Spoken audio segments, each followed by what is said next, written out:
pertanyaannya, penyakit gondong adalah. Untuk menjawab pertanyaan tersebut, maka sebelumnya kita akan membahas tentang gangguan pada sistem pencernaan manusia, yaitu diantaranya gastritis, yakni peradangan atau pembengkakan pada mukosa lambung. Gastritis disebabkan oleh beberapa faktor seperti iritasi, infeksi, dan pola makan yang tidak teratur, yakni makan terlambat atau makan terlalu banyak, dan juga memakan makanan pedas. Faktor tersebut menyebabkan zat-zat yang dihasilkan oleh lambung tidak seimbang. Selanjutnya yaitu tukak lambung, yakni luka-luka pada bagian permukaan lambung. Tukak lambung terjadi akibat penyakit gastritis yang tidak segera ditangani. Tukak lambung terjadi karena infeksi bakteri Helicobacter pylori.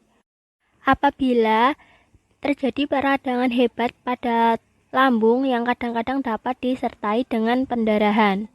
Selanjutnya yaitu appendicitis, yakni peradangan atau infeksi pada umbai cacing atau appendix. Pada kasus ringan, penyakit ini mampu disembuhkan tanpa perawatan, namun sebagian besar kasus ini memerlukan laparotomi dengan pemotongan umbai cacing yang terinfeksi. Jika tidak ditangani, penyakit ini akan mengakibatkan kematian. Kemudian hal tersebut disebabkan terjadi peritonitis, yakni peradangan pada selaput perut, dan juga kaget ketika umbai cacing yang terinfeksi hancur. Diare merupakan penyakit yang merangsang seseorang untuk BAB secara terus-menerus. Feses yang dikeluarkan masih banyak mengandung air yang berlebihan. Gangguan sistem pencernaan ini disebabkan adanya infeksi bakteri maupun protozoa pada usus besar. Akibatnya, proses penyerapan air di usus besar terganggu sehingga feses menjadi lebih encer.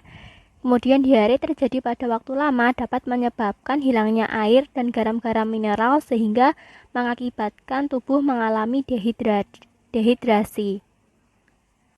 Berikutnya, konstipasi atau sembelit terjadi karena penyerapan air berlebihan pada sisa makanan di usus besar.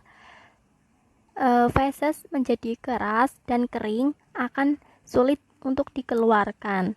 Kelainan sistem pencernaan ini disebabkan pada seseorang yang kebiasaan menahan buang air besar, kemudian emosi misalnya perasaan takut atau cemas, dan terlalu banyak mengkonsumsi daging serta kurang mengkonsumsi makanan dengan kandungan serat yang cukup. Selanjutnya serostomia, yaitu rendahnya produksi air ludah pada rongga mulut. Penderita serostomia mulutnya akan terlihat sangat kering dan makanan tidak tercerna dengan baik.